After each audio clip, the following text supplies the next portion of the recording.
नमस्कार।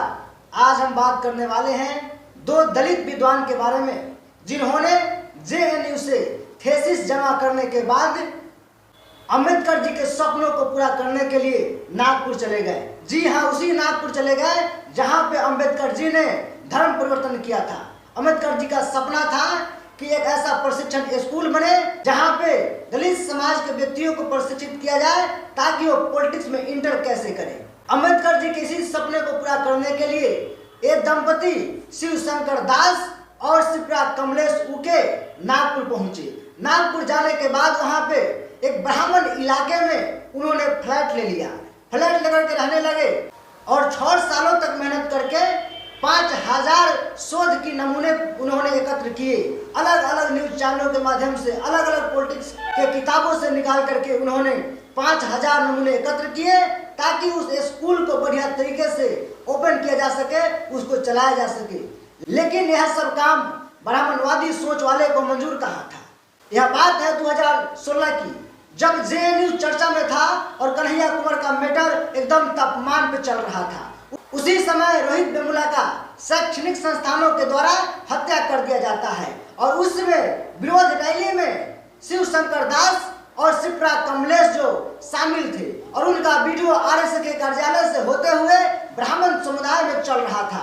फिर ब्राह्मण को पता चला कि अरे ये तो लगता है अंबेडकरवादी सोच के लोग यानी दलित के साथ लोग हैं। फिर आकर के ब्राह्मण रूम मालिक ने इनसे पूछा कि आप किस जाति से हैं। इन्होंने बताया कि हम दलित जाति से हैं। तो उन्होंने कहा कि आपने बात पहले क्यों नहीं बताया, आज क्यों बता रहे हैं।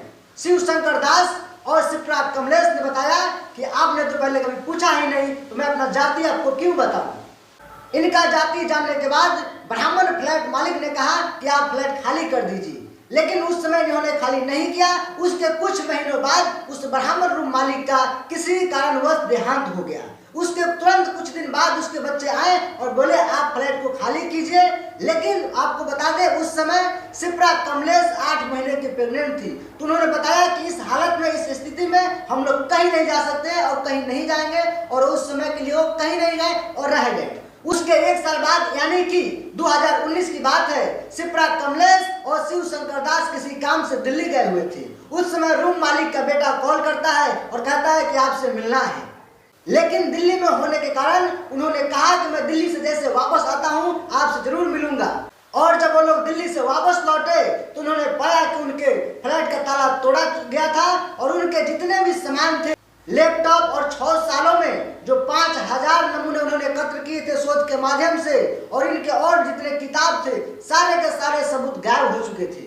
दोनों दंपति नियर पुलिस स्टेशन में गए और जाकर के उन्होंने एफआईआर दर्ज कराया। उसके कुछ दिनों बाद ही रूम मालिक के बेटा को गिरफ्तार कर लिया गया। लेकिन वो तो निकले ब्राह्मणवादी, वो तो निकले ब्राह्मण। बहुत ही कम समय में उन्हें जमानत मिल गई, उन्हें रिहा कर दिया गया। अब शिव शंकर दास और शिप्रा कमलेश उके को 2 ही काम सुझा था, या तो अपने लड़ाई लड़े और जो संसाधन व्यवस्था लगा करके उन्होंने बौद्धिक संपदा अर्जी थी उसके लिए सरकार से मुआवजा ले, और उन्होंने ऐसा ही किया।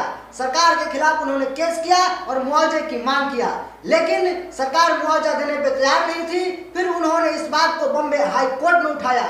बॉम्बे हाई कोर्ट ने कहा इनकी जो बौद्धिक संपदा है कहीं ना कहीं इसके लिए इन्हें मुआवजा मिलना चाहिए। लेकिन दोस्तों, आपको जान हैरानी होगी, ये 2 दलित व्यक्ति और इनके खिलाफ पूरा सरकार का तंत्र व्यवस्था था। पुलिस अधिकारी से लेकर के सरकार के सारे व्यक्ति लगे हुए थे। यहाँ तक कि इन्हें धमकी भी मिल रही थी कि आप केस को वापस ले लीजिए। लेकिन ये तो ठहरे जेएनयू के छात्र, और वो भी पीएचडी किए हुए विद्वान छात्र। इन्होंने हार नहीं माना, इन्होंने कानून की पूरी जानकारी लिया, खुद से केस को लड़ा और केस जीते भी। और बॉम्बे हाई कोर्ट ने कहा कि इनकी जो शैक्षणिक बौद्धिक संपदा का लॉस हुआ है, सरकार को इसके लिए इन्हें मुआवजा देना चाहिए। और 5 लाख रुपए मुआवजा देने को सरकार तैयार हुई, लेकिन इन्होंने इनकार कर दिया, क्योंकि इन्होंने जो डिग्रियां गंवाई है, इन्होंने जो 6 सालों में 5000 शोध किए हुए नमूने पत्र गवाई है, वो 5 लाख से उसका कुछ नहीं हो सकता है। इसलिए इन्होंने सुप्रीम कोर्ट में गया और सुप्रीम कोर्ट ने भी इनकी बात को माना और अभी एक केस चल रही है। लेकिन सोचने वाली बात यह है, बॉम्बे हाई कोर्ट ने इनकी बातों को समझा और पहली बार संपत्ति के अधिकार में बौद्धिक संपदा को जोड़ा गया है, जो कि एक दलित समाज के व्यक्तियों के लिए बहुत बड़ा जीत है। इससे साबित होता है कि दलित समाज का आप जो है बौद्धिक चुरा नहीं सकते हैं, आप चाहकर भी नहीं चुरा सकते हैं, जैसे कि इस केस में आपको समझने को मिला। लेकिन जिन्होंने ऐसी लड़ाई लड़ी उसे संविधान में जोड़ा गया। अभी तक ऐसा कोई अधिकार नहीं था कि आपका बौद्धिक संपदा पे कोई मुआवजा मिले या कोई अधिकार हो, लेकिन दो दलित महान विद्वान की वजह से बौद्धिक संपदा को संपत्ति के अधिकार में जोड़ा गया, जो कि दलितों के लिए एक बहुत बड़ी जीत है। बाकी सोचने वाला बात यह है दोस्तों, आज भी इस देश में कितना ज्यादा जातिवाद झेलना पड़ता है दलित समाज के व्यक्तियों को, बहुजन समाज के व्यक्तियों को। आपने कहीं ना कहीं इस वीडियो के माध्यम से समझ गया होगा। बाकी वीडियो कैसा लगा कमेंट करके जरूर बताइएगा। तब तक के लिए विदा लेते हैं। जय हिंद, जय भारत।